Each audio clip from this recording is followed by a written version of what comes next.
आइए प्रारंभ करते हैं आज की क्लास।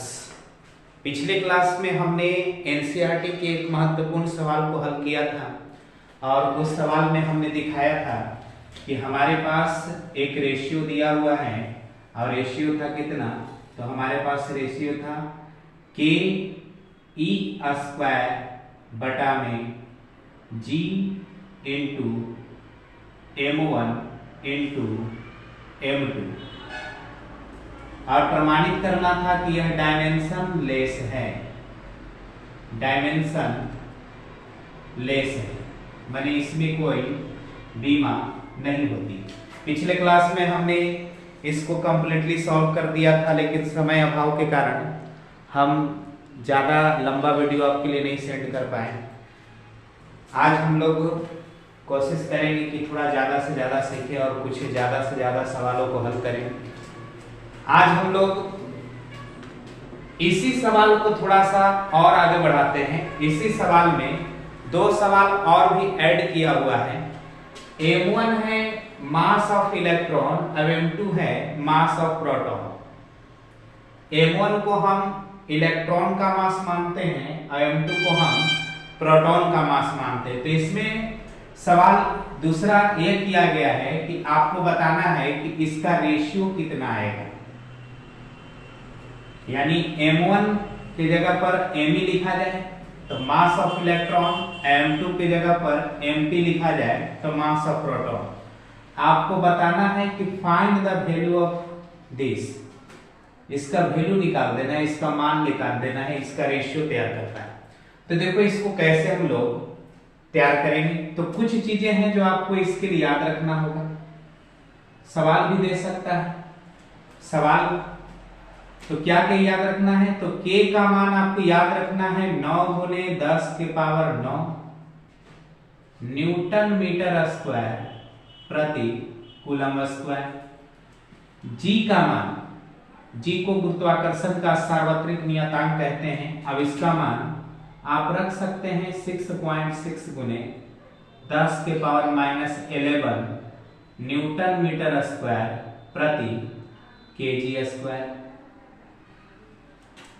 ई का मान आप रखेंगे 1.6 गुने 10 के पावर -19 कूलम। ई को इलेक्ट्रॉनिक चार्ज कहते हैं। Me यानी मास ऑफ इलेक्ट्रॉन आपको याद रखना चाहिए 9.1 गुने 10 के पावर -31 केजी।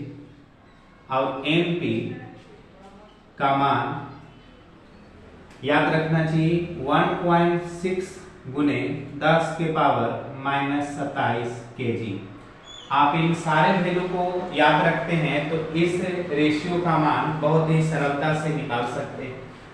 दरअसल एक किताब में भी आपको दिया हुआ रहेगा, तो इसके लिए आपको कोई विशेष चिंता नहीं करनी। तो इस रेशियो का मान कितना होगा इसको आज हम लोग निकालते हैं। तो इसमें दूसरा सवाल है, पहला सवाल हम ऑलरेडी कर चुके हैं कि इसको प्रमाणित करना है कि डायमेंशन लेस है। दूसरा सवाल इसी में किया हुआ है कि बताना है कि इसको रेशियो कितना प्राप्त होगा। और तीसरा सवाल इसी में है कि इस रेशियो का मतलब क्या है। एनसीईआरटी की विशेषता मैंने बताया था कि एनसीईआरटी किताब की विशेषता यह है कि यह कैलकुलेशन करना भी सिखाता है, यह लॉजिक करना भी सिखाता है। इसके कई सवाल बहुत सारे कॉन्सेप्ट को जोड़ करके भी तैयार किए जाते हैं। तो एनसीईआरटी के सवाल निश्चित रूप से करना ही करना है।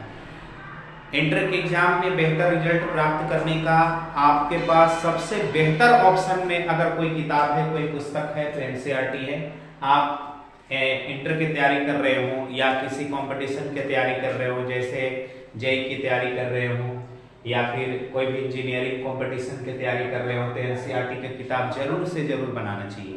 हम सारे विद्यार्थियों को कहते हैं कि एनसीईआरटी का किताब अवश्य ही बनाइए। तो आइए इसको हम तैयार करते हैं कि इसका रेशियो कितना होगा। वैल्यू जरूर उतार लेना और याद भी रखना। तो हमें निकालना है, फाइंड द वैल्यू, वैल्यू प्राप्त करना है। तो वैल्यू प्राप्त करना है के ई स्क्वायर और बटा में G into M E into M P. तो देखो के का मान रख देंगे 9 गुने 10 के पावर 9 कैलकुलेशन करते हुए यूनिट ना रखेंगे क्योंकि यूनिट के साथ भी कैलकुलेशन करना पड़ जाएगा। न्यूमेरिकल काम करते हुए यूनिट को डिलीट करके हटा करके हम लोग काम करते हैं। ई का मान, तो ई का मान 1.6 गुने 10 के पावर -19। चूंकि ई के पावर 2 है तो इसके ऊपर भी पावर हमें 2 लगा देना चाहिए, बटा में जी का मान 6.6 गुने 10 के पावर -11। मास ऑफ इलेक्ट्रॉन याद रखना 9.1 गुने 10 के पावर -31। मास ऑफ प्रोटॉन याद रखना 1.6 गुने 10 के पावर -27। अब जब इस तरह का कैलकुलेशन होता है तो इस तरह के कैलकुलेशंस करने की जब बात आती है तो बहुत सारे विद्यार्थी हड़बड़ा जाते हैं, चिंतित हो जाते हैं कि इतना बड़ा गुना भाग ना करेंगे परेशानी होगी। आपको इस तरह के कैलकुलेशन से भयभीत नहीं होना है। समस्या बड़ी है तो क्या हुआ, सावधानी से अगर उसका नियमावली के साथ अनुसरण करते हुए इसको सॉल्व किया जाए तो ये बहुत आसानी से सॉल्व होगा। इस तरह की जहां भी आपको सवाल मिले तो आप करना क्या कि 10 के पावर वाले को एक तरफ कर लेना और एकदम दशमलव वाले नंबर को एक तरफ कर लेना, यानी नंबर को अलग रखना और पावर वाले नंबर को अलग रखना। 10 के पावर को अलग कर लेना और जो नंबर होगा उसको अलग कर लेना और सेपरेट करके अलग अलग करके उसको आसानी से आप हल कर दीजिए। देखिए हम करके दिखाते हैं। देखो नंबर को हम अलग कर रहे हैं तो 9 अलग लिख दिया, 1.6 इस पर पावर 2 है यानी 1.6 दो बार गुना लिखना पड़ेगा, 1.6 गुने 1.6। अच्छा ऊपर के नंबर अब नीचे देखो 6.6 गुने 9.1 गुने 1.6। नीचे वाले नंबर को हमने उठा लिया। अच्छा ऊपर देखो, ऊपर में पावर 10 के पावर 9, पावर वाले को अलग लिखना है। यहाँ 10 के पावर -19 और पावर 2 है तो पावर और पावर होता है तो पावर टू पावर मल्टीप्लाई होता है, तो 10 के पावर 19 दूनी 38 यानी -38 और बटा में कितना, नीचे देखो पावर कितना है तो 10 के पावर -11 अब गुने 10 के पावर -31 गुने 10 के पावर -27। इस तरह से आप नंबर को अलग और पावर वाले को अलग सेपरेट कर लेंगे। सेपरेट करने के बाद आप इसे ऑपरेट करेंगे, सॉल्व करेंगे। तो देखिए सॉल्व कैसे करेंगे। आप यहां पर ध्यान से देखें तो 1.6 से 1.6 एक पार्ट कट रहा है, एक पार्ट कट रहा है, जो कटेगा उसे काट देंगे। 1.6 से 1.6 कट गया। अब यहाँ पर देखिए 9 है भी 9.1 है, यानी 9 और 9.1 लगभग 9 ही है, यानी ए वाला मान और ए वाला मान लगभग आपस में बराबर है, तो इसको भी आप काट देंगे तो कोई विशेष फर्क पड़ेगा नहीं। अब ऊपर बचा कितना, तो ऊपर बचा 1.6 और नीचे बटा 6.6। इधर की बात करें तो इधर की बात आप मौखिक भी कर सकते हैं। देखिए 10 के पावर 9 और 10 के पावर -38, अगर आधार सेम हो और राशि गुना में मिले तो पावर को ऐड कर देते हैं, यानी ऊपर हो जाएगा 10 के पावर 9, 9 में से 38 जाएगा यानी 9 में -38 जुटेगा तो कितना हो जाएगा, तो ये हो जाएगा -29 और बटा में कितना, तो नीचे आपके पास जो आएगा यहाँ पर ध्यान से देखना -11 -31 और -27। यहाँ पर आप इन तीनों नंबर को पावर वाले नंबर को ऐड करोगे, 11 में 31 जोड़ोगे फिर 27 जोड़ोगे और चिन्ह लगा दोगे माइनस, तो इसका वैल्यू आएगा 10 के पावर -69। अब ऊपर और नीचे बेस सेम है तो पावर नीचे वाला ऊपर जाएगा, जुट जाएगा, तो 1.6 बटा में 6.6 अगुने 10 के पावर 69। यहाँ पर देखिए 29 नीचे वाला पावर ऊपर जाएगा तो जुट जाएगा, यानी 69 इसमें ऐड होगा। तो ये हमारे पास कितना होगा, इधर होगा 1.6 बटा में 6.6 गुने, इसको आप जोड़िएगा तो 10 के पावर 40 प्राप्त होगा।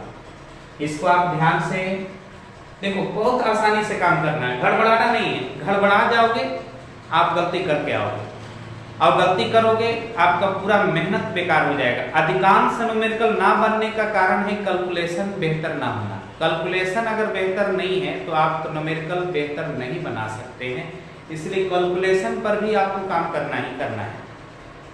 तो आप इस तरह के जब भी सवाल देखें तो आप भयभीत ना हो, आराम से काम करिए, स्मूथली काम कीजिए, मन लगा के काम कीजिए, निश्चित रूप से आंसर आएगा। अब इस पार्ट को हम डिलीट करते हैं, सुविधा हो गई होगी आपको, उतार लिए होंगे, तो अब इसको हम डिलीट करते हैं, केवल हम इस पार्ट को डिलीट करते हैं, क्योंकि इसका फिजिकल मीनिंग भी हमें समझना है। अब देखिए, तो हमारे पास जो रिजल्ट के रूप में प्राप्त हो रहा है, तो 1.6 और गुने बटा में 6.6, इसको सॉल्व करते गए तो यहाँ आए गुने 10 के पावर 40, ये आ गया। अब इसको आप भाग दोगे तो पॉइंट से पॉइंट कट जाएगा, भाग देने के बाद ये निश्चित रूप से 0.24 के आसपास में आएगा। आप भाग लगा करके चेक कर सकते हैं। अब गुने 10 के पावर 40 इतना। अच्छा, ये जो नंबर हमारा प्राप्त हुआ है, यह नंबर कोई वैज्ञानिक विधि में नहीं है, तो इसको वैज्ञानिक विधि में बदलेंगे। दशमलव को यहाँ से यहाँ शिफ्ट करेंगे, एक अंक दाहिने शिफ्ट करने से पावर 1 कम हो जाता है। तो दशमलव यहाँ से उठा करके, याद रखना, दशमलव को राइटवर्ड शिफ्ट करेंगे, दशमलव को इधर शिफ्ट करेंगे तो पावर कम करना। कितना पावर कम करना, तो जितना अंक दशमलव शिफ्ट होगा उतना ही पावर कम होना। और दशमलव को इधर शिफ्ट करेंगे तो पावर बढ़ाएंगे, कितना बढ़ाएंगे, तो उतना ही बढ़ाएंगे जितना दशमलव शिफ्ट करेंगे। तो हमने एक अंक दशमलव को दाएं तरफ बढ़ाया है, इधर खिसकाया है, राइट साइड खिसकाया है, तो एक पावर कम हो जाएगा। तो हमारे पास आंसर के रूप में आएगा 2.4 गुने 10 के पावर 40 की जगह पर 40 में से 1 घट जाएगा, यानी 39। तो हमारे पास रेशियो के रूप में प्राप्त हो गया कि ke² बटा में g mass of electron into mass of proton कितना आएगा, तो 2.4 गुने 10 के पावर 39। तो हमने दूसरा पार्ट भी सॉल्व कर दिया। दूसरा पार्ट पूछा था कि इसका रेशियो कितना आएगा। पहला पार्ट ये पूछा था जो कल की वीडियो में हमने किया था। पहला पार्ट ये पूछा था कि बताएं कि यह जो रेशियो है वो डायमेंशन लेस है, तो मैंने उससे प्रमाणित किया। आज हम उसी प्रश्न का दूसरा और तीसरा सेक्शन कर रहे हैं। तो दूसरा सेक्शन ये है, दूसरा सवाल ये है कि बताना है कि रेशियो कितना आएगा। तो रेशियो हमारे पास इतना प्राप्त हुआ, 2.4 गुने 10 के पावर 39। अब तीसरा पार्ट ये पूछ रहा है कि इस रेशियो का मतलब क्या है, what is the significant of this ratio, इसका सिग्निफिकेंट क्या है, मतलब क्या है। तो इसका मतलब अब हम निकालेंगे। देखो, न्यूमेरिकल किया, कैलकुलेशन कराया, अब लॉजिक भी कराएगा। एनसीईआरटी की विशेषता, कैलकुलेशन भी करो, लॉजिक भी करो। तो इसका मतलब अब हम निकालते हैं। तो पिछले क्लास की वीडियो में हमने बताया था कि एक्चुअली में आप करेंगे क्या, तो ke² जो है वो ke² बटा में r² है, और g इंटू me इंटू जो mp है वो बटा में r² है। यानी r² से ऊपर, अब r² से नीचे भाग दे दिया था। अब इसको हम बोले थे कि ये ऊपर इलेक्ट्रोस्टैटिक फोर्स है और नीचे गुरुत्वीय फोर्स है। इलेक्ट्रोस्टैटिक फोर्स है तो Fe और Fg मतलब गुरुत्वीय बल।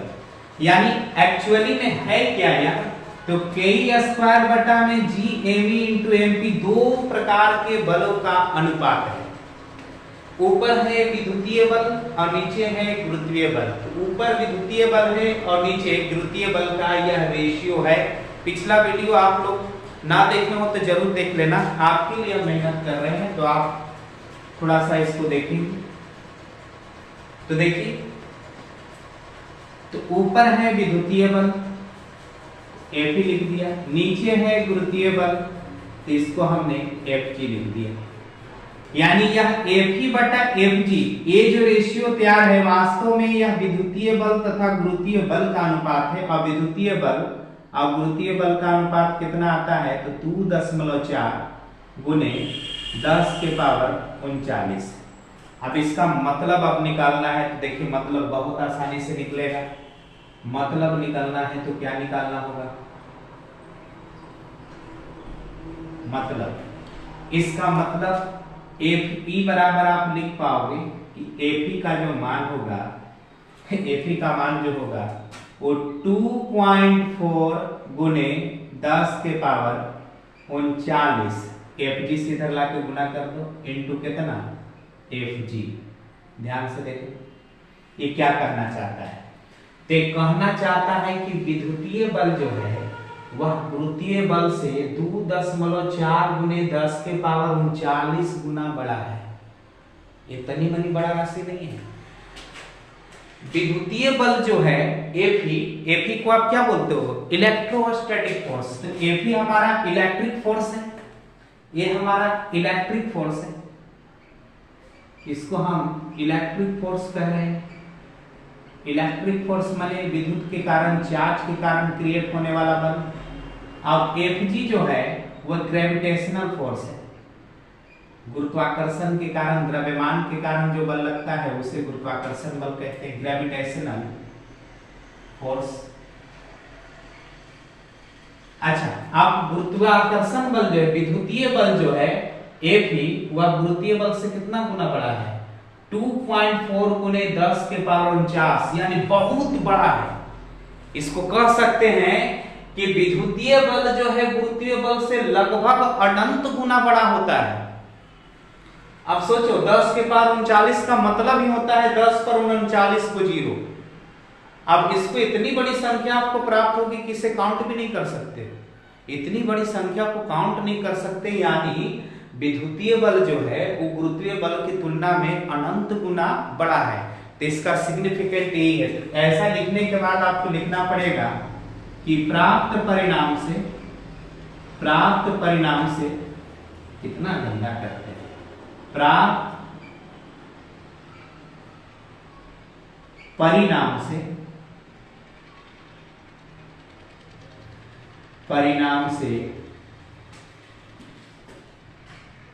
यह स्पष्ट होता है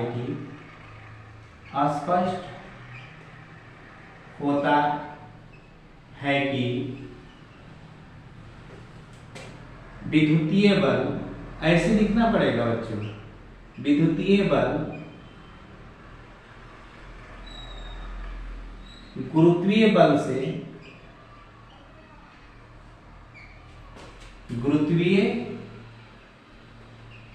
से कितना गुना बड़ा है, तो 2.4 गुने 10 के पावर 39, इसको ऐसे अंडरलाइन कर देना, इतना गुना बड़ा है। और यहां पर लास्ट में ऐसे लिख देना कि Fe is much greater than Fg, यानी विद्युतीय बल बहुत प्रबल होता है गुरुत्वीय बल की तुलना में। आपका तीनों पार्ट का आंसर तैयार हो गया। तो इसमें 3 सवाल था। पहला यह सवाल था कि प्रमाणित करना है कि ke² बटा में Gme बटा n2mp डायमेंशन लेस है। दूसरा बात सवाल यह था कि उस रेशियो का मान निकाल देना था। तीसरा सवाल यह था कि उसका मतलब समझा देना था। तो हमने मान भी निकाला, डायमेंशन लेस प्रूफ भी किया और मतलब भी समझाया कि जो मतलब निकल रहा है वो मतलब ये निकल रहा है कि विद्युतीय बल गुरुत्वीय बल से बहुत बहुत बहुत ज्यादा बड़ा होता है।